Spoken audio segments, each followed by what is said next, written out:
Hello everyone, welcome to Coaches on the Couch. I'm Rachel Birchmore and I'm just here with a quick introduction to the podcast before we get into today's conversation. So we're now 5 years and around 80 episodes into Coaches on the Couch.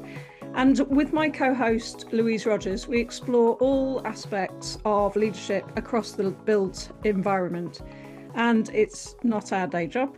Louise and I are both leadership coaches and we support both individuals and teams. And we come together to design and deliver leadership development programs for architects, engineers and other consultants. So if you want to know more about that and how we might help you or your team, have a look at stepuplondon.com or drop me a line at rachel@stepuplondon.com. So today's conversation is with architect Sarah Wigglesworth. It's about endings, legacy, gender equity and life after practice. So let's go to that now. Hi everyone, welcome back to Coaches on the Couch. I'm Louise. And I'm Rachel. And today we're delighted to be joined by architect Sarah Wigglesworth. Hi Sarah, how are you?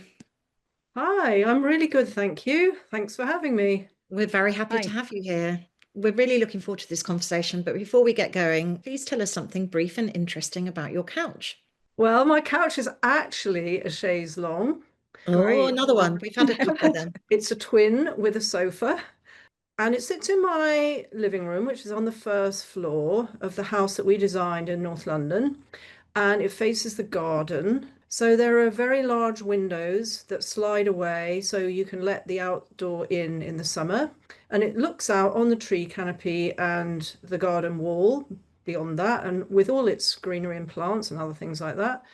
And the light there is really beautiful. It's often dappled because it's coming through the filtered leaves. And it's very good for connecting with the natural world and therefore your well-being and everything. So I love sitting there, and the chaise longue is kind of modern. It's like I think we bought it in 85, so it's nearly 40 years old now, but it doesn't really feel like that because it's a sort of classic of design.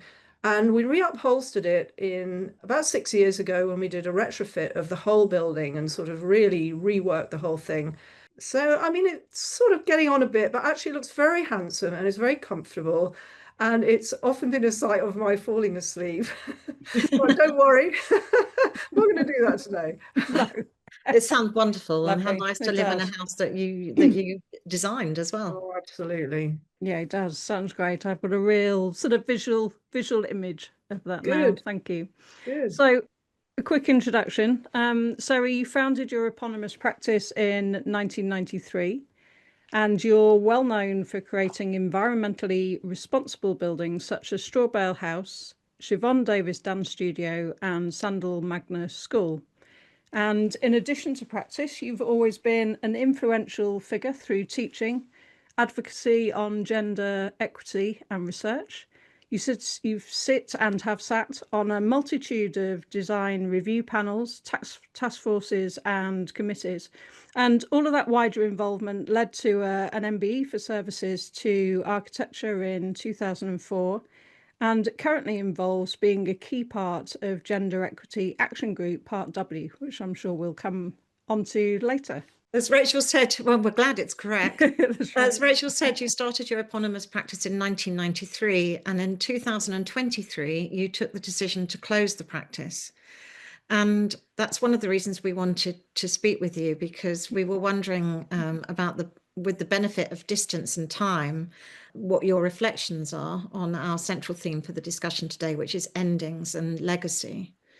So it's 2 years on, and with the benefit of that time, we were wondering what you've taken from that tricky period, which, I mean, we've assumed that it was tricky, about endings. Yes, I mean, I've got a theory about endings, which actually they're not really endings, they're new beginnings. Yeah. And I've never really been afraid in my life of just saying, all right, that bit's at an end, now we move forward, and we must do it sort of without regrets. But, having said all that, I would say It was easy in some ways, but it was also quite difficult. And the main reason it was difficult was because my whole identity has been bound up with being in practice and being the leader of my own practice, which obviously bears my own name and all the rest of it. Mm.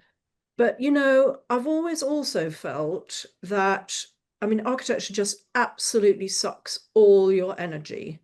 But, on the other hand, life is bigger than architecture, isn't it? And because, I mean, I'm now in my late 60s and I'd been thinking from my early 60s about, what do I want to do the rest of my life while I'm still, I've got my marbles and I'm still in good health and physically active and so forth. And I felt that because architecture had crowded out so many other things in my life, I was quite eager to try and explore all the things that I pushed away. But I was also feeling quite kind of burned out with practice.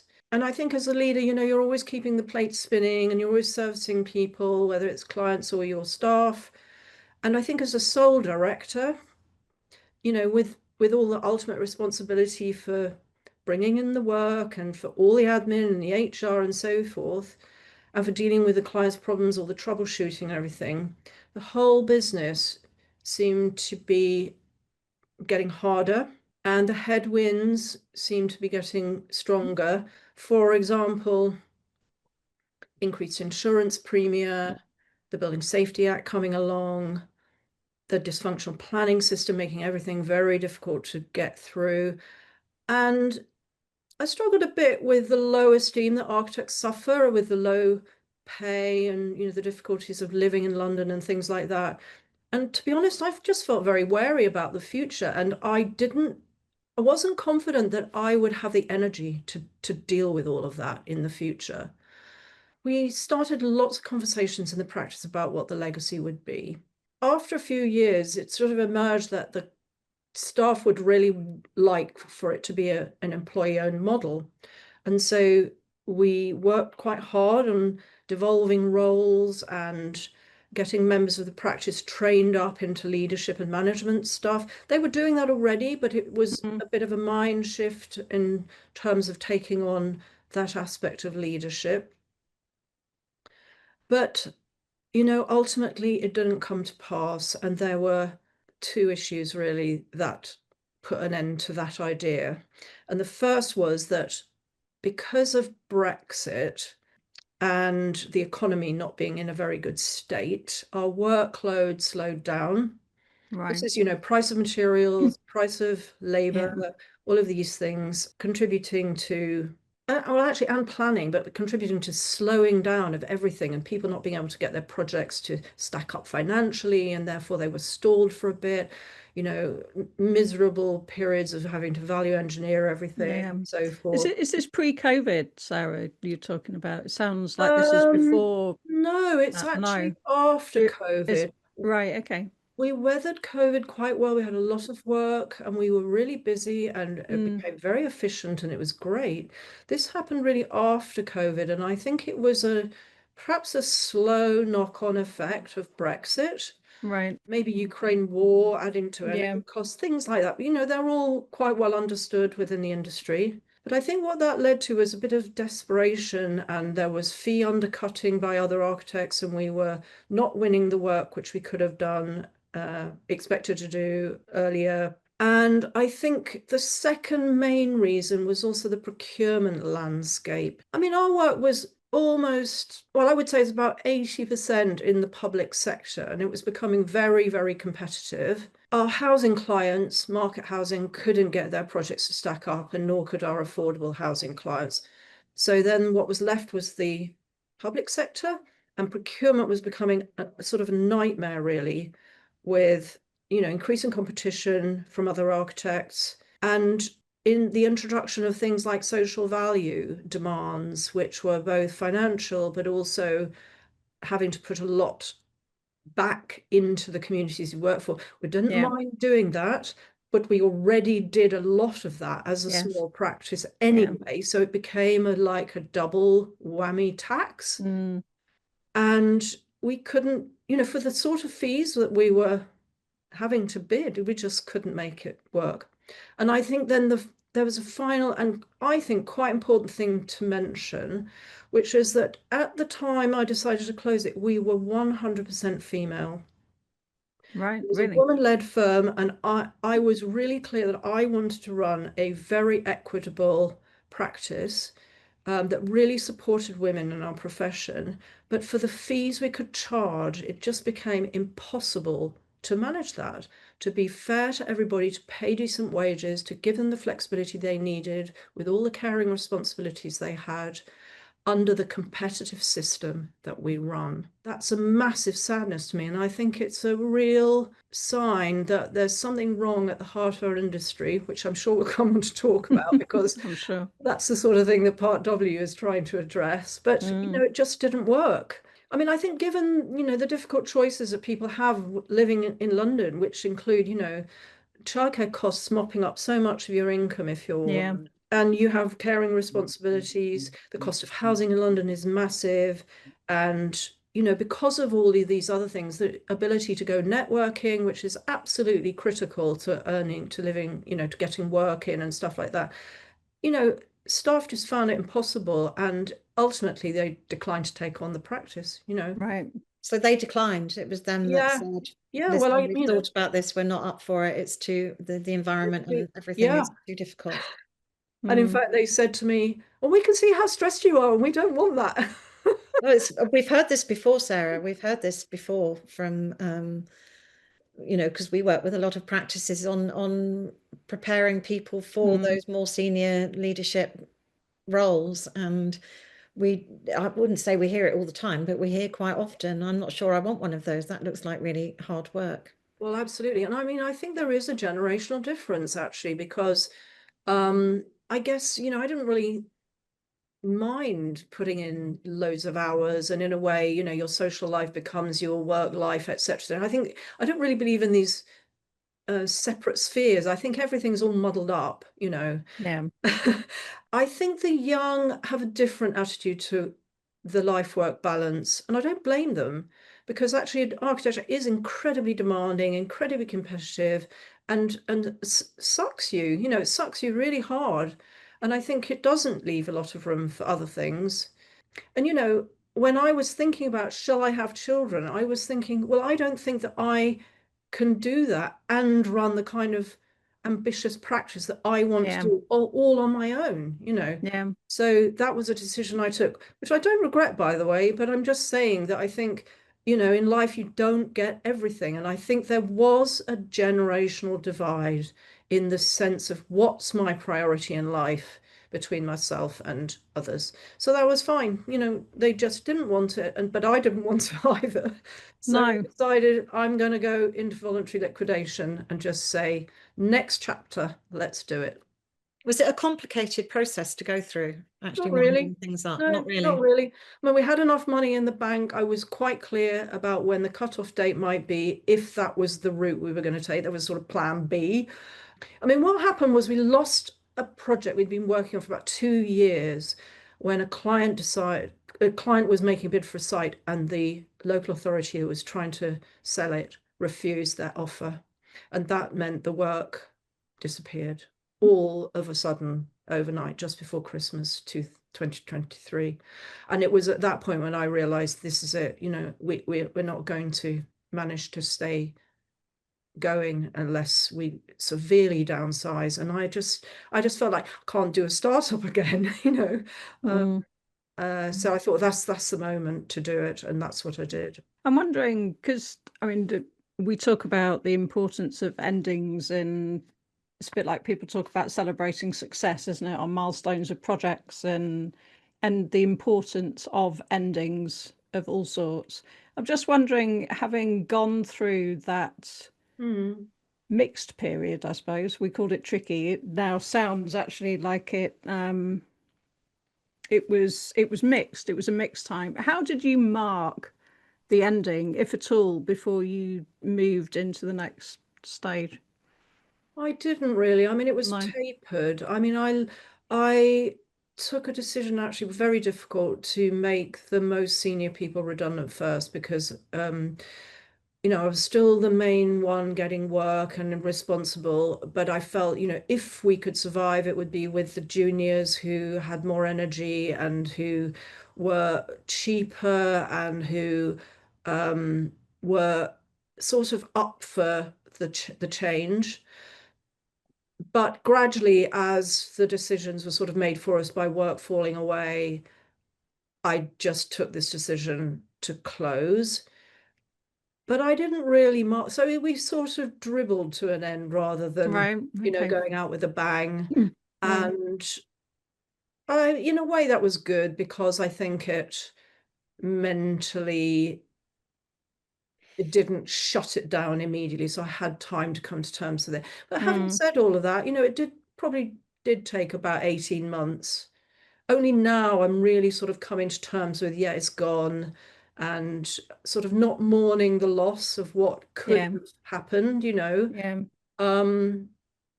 So, nothing straightforward or black and white, is it? But I just No, so I feel, don't think these things are ever easy. I mean, I'm wondering, yeah, we talked, you mentioned identity at the beginning of this conversation, and I'm wondering if there was, because I was the co-founder of an agency. It's not the same at all, but I was the co-founder of an agency, and the ending of my period of time with that agency was really difficult.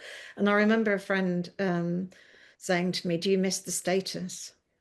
And I said, no, not really. And I had to really think about that. She said, you used to be somebody. You walked into a room and everybody knew what your role was, and you used to be somebody. And that, I mean, you already had your MBE, but I'm wondering if there was a kind of feeling of loss around, I'm Sarah Wigglesworth and I have an eponymous practice and all the rest of it.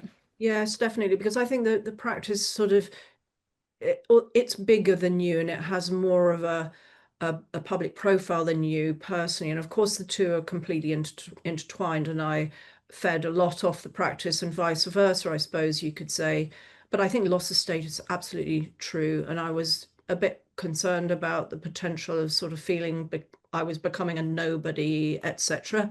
And I mean, obviously, there's a lot of functions that I don't go to anymore, which is probably got quite nice actually. Yeah. But also you don't get the invites you got anymore. No. So you feel like, oh God, I'm off everybody's diary now. And that feels a bit funny. I'm not the greatest self-publicist anyway, so I quite like the quiet life actually, and I'm quite happy to be left alone. And for many years when I ran my practice in the early days, it was just me, and I'm quite happy on my own actually, with nobody sort of breathing down my neck or making expectations of me, or asking me to do stuff that I don't want to do or whatever. Yeah. Yeah, there's a freedom in there, isn't there? Yeah, there is a freedom in there. Yeah, and I think it probably yeah. brings out the bolshy side of my character. Yeah. I want to do what I want to do. And I mean, Wow. I think, although I really love practice, I absolutely love it. I love the rough and tumble. I love the problem solving. I love working with other people, especially if they're sort of sparky and coming up with ideas all the time. It's absolutely fantastic. And I've enjoyed that a lot in my life, both in my practice and in teaching and all sorts of things. And I feel that we produce some really fantastic work. And although losing the practice sort of felt like I've cut off a limb, I think we should still feel very proud of what we did, and I think Absolutely. yeah. And although it feels sort of a bit in the past, I stand by it. And I think on the whole, the reward of working with fantastic people, clients, users who are happy with what you give them, who remain friends at the end of it, all of that is so worthwhile. And that won't go away. And that doesn't go anywhere. That's part of No, the legacy, isn't it? It stays. absolutely. Well, The as are legacy the stays. buildings, because Yeah. there's Who wants to built change work. lives in the end? I mean, I don't want to build monuments. That's not the point of the practice. The point of the practice is to make people's lives better Yeah. and make it more enjoyable, more efficient, give them pleasure, and do the things they do better. So there's still a lot of that going on, and I'm really pleased with that. I don't think I knew, or if I did know, I'd forgotten that your practice was female run, not just female run, but that all the people that work with you were also women, and it leads us on to part W in a quite a Yes. natural way. So tell us a bit more about that. Yes, I just want to say one thing about the practice. I mean, it wasn't my aim to run an all-female practice. Right, okay. That's That even more interesting. Yes, I mean, but women gravitated to us, and I think that was because I did aspire to run a different form of practice, which was much more equitable, where everybody was valued, no matter what their level or rank, for what they could contribute. And hopefully that respect is what drew people to me. I mean, also, I've talked about feminism and architecture, and I guess running your own practice, you are a bit of a role model, so people look to you, etc., etc. I've taught many students over many years, and so I guess word gets out there. So I feel that we attracted that kind of person, and even the men we had were lovely men. You know, they weren't sort of bossy or mansplainy or bullies, whatever. So we obviously did get a nice bunch of people. Nice human beings. Yeah, nice human beings. And it was just accident that by the end we had 100% female. Probably not the best move, actually, had I really thought about it and what the implications were for the practice. I might have thought again, but it was lovely. They were nice people. So part W was, I guess we started in about 2018. And it was set up by Zoe Berman and Alice Brownfield, who were friends. And they invited me to join them along with many other women. And I think maybe they knew about my work partly because Zoe was a student at Sheffield when I taught there.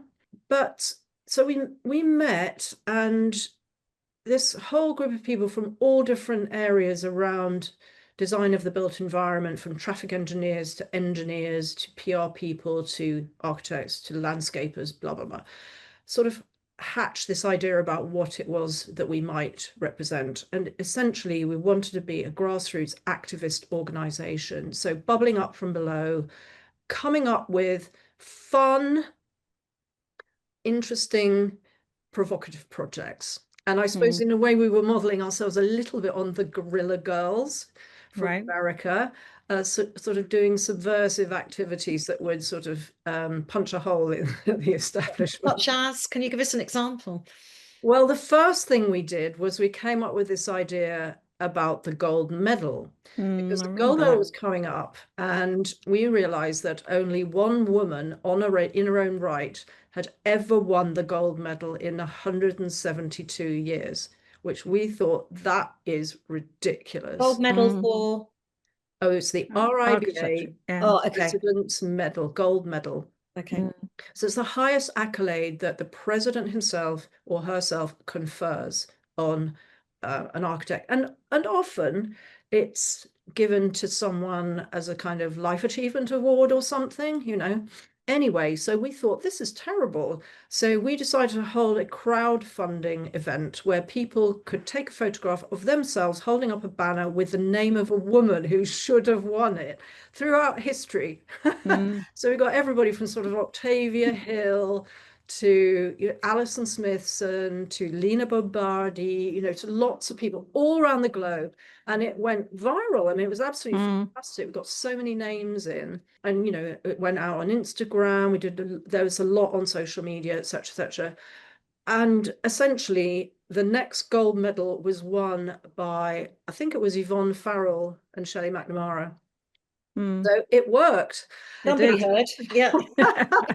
And ever since then, a woman or a person of color has won it. So, it did have an effect. So it was cheeky, it was fun, it was crowdsourced, it was very, inclusive, etc., etc. And subsequently, we've done a wikathon trying to get women's stories recorded on Wikipedia, because that's a real problem, is actually trying to identify women and record what they've done. And, it gets vetted and things get thrown out because it can't be substantiated. And this is because there's a history of not recording women's work. Yeah. women's contribution to the built environment. Then subsequently, we did the Women's Work London map, where we produced a map which I have a copy. Yeah, online, exactly, and physical, where we identified something like 30 projects by women in London and located them. And there was the map itself was drawn by a feminist graphic collective who decided to do it in a rather different way than the traditional orthographic way of representing it. A sort of very Enlightenment idea about the important things that you record on a map. And what they did was they located these projects and drew let's say, the neighborhoods and sorts of important aspects of the city that women would experience on their typical routes around town. So they were very much located in neighborhoods rather than central London, blah, blah, blah, blah, that sort of thing. So it became a different lens through which to see women's work.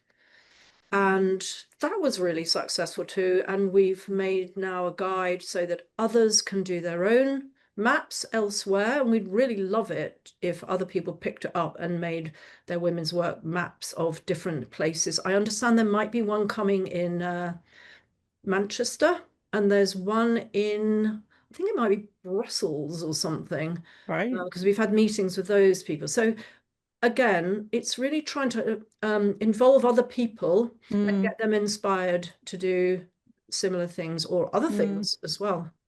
And we've got a campaign going at the moment, if I can just give a little plug, called Build Barriers.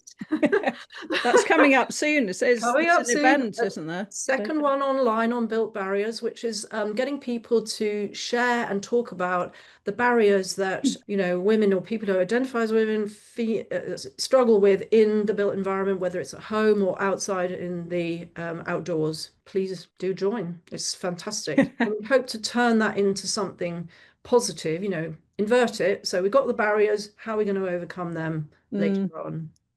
So, I mean, one of the mantras that we had is it should be fun. It should be provocative. It should be inclusive. So that's what we're trying to hold on to. And we don't want to become, an authority or somebody who sort of rubber stamps what people are doing.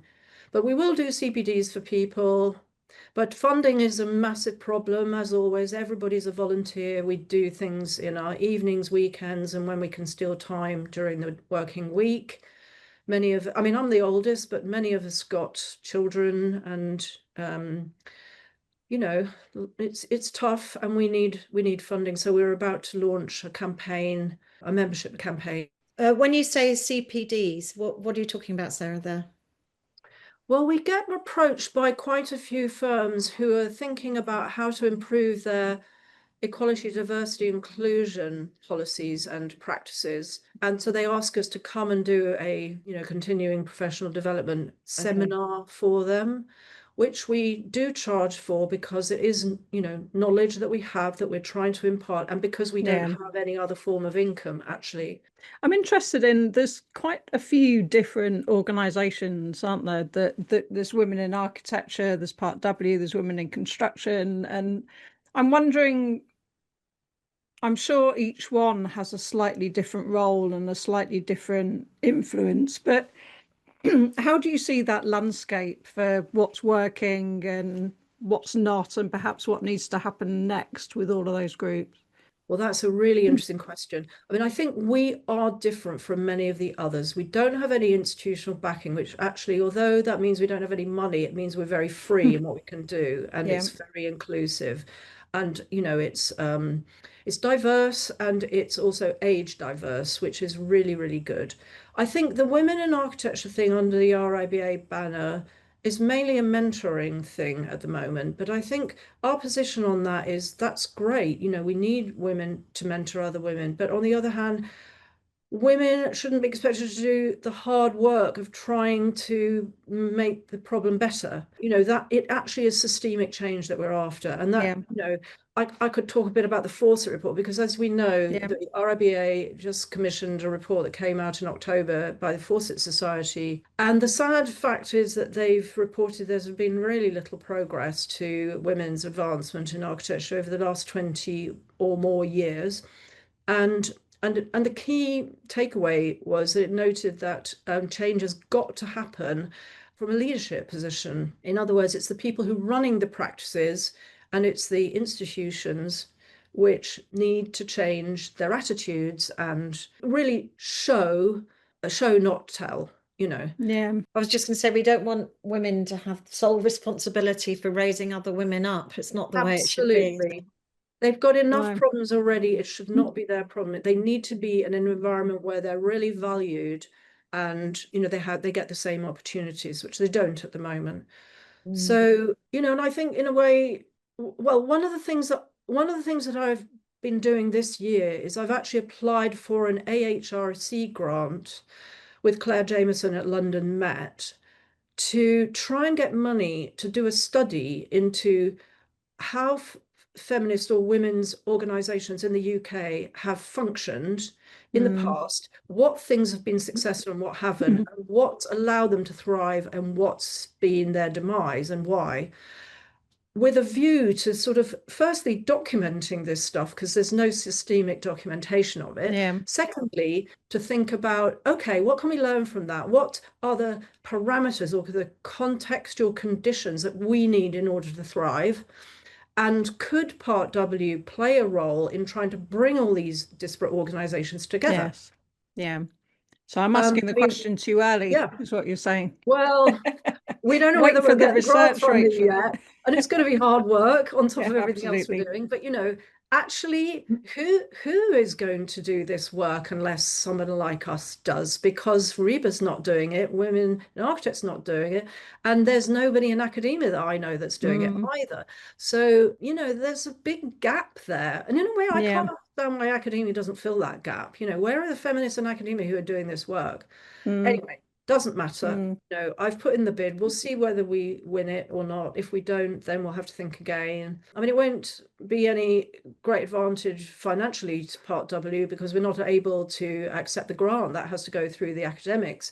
Right. But Okay. we will be participants in it. Hopefully, we'll be able to feed them a lot of information and hopefully it'll help us to think about what the future for the organization going forward. I mean, that sounds good. And fingers crossed on getting that funded. I'm always interested, and we haven't got time to go into it now. And because obviously architecture is a system in itself, isn't it? But it sits within a much bigger system of clients and other consultants and everybody else, which I think a lot of the stories certainly we hear from people, and I'm sure you do, come actually from outside architecture as much as from within the practice. That's really correct. I mean, we are operating as a practice in a context which is very much beyond our control and is, you know, policy driven, government driven, external economic forces, cultural norms, etc., etc., and they all impact in a way in the way you behave or you're expected to behave or can behave.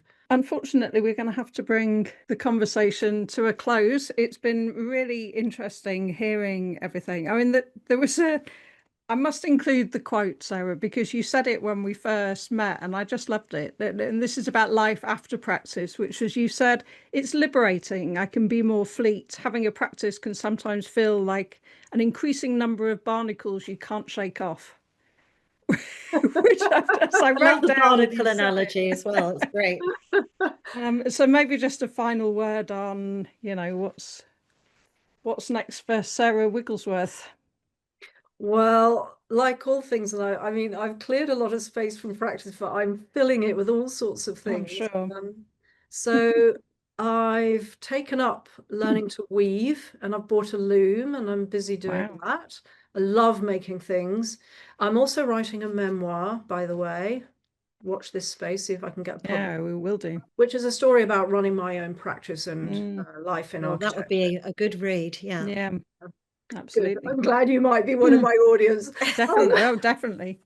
I'm doing lots of Part W, obviously, and I've talked a bit about that. And I'm also working with others to try and sort of hatch my own projects, but further upstream from architecture, where you can be a bit more influential about what comes on down the line. Yes. So I can't say anything about that yet because nothing's really falling out, but it's all keeping me busy. And I'm part of a group about building for health, trying to embed health into the built environment because it's a large component of you know, people's well-being. If you've read the Marmot reports, you'll know that there are lots of social and environmental determinants of health. And so I'm interested in that. And I'm enjoying working only till 5 p.m. each day. Brilliant. And Yes. sometimes, very occasionally, going to the cinema in the afternoon, which is lovely. Sounds fabulous. Well, thank you very much, Sarah. I really enjoyed the conversation. There's Yes, lots in there for people tuning in. Thank you for inviting me. Thank It's you. great to talk. Thank you.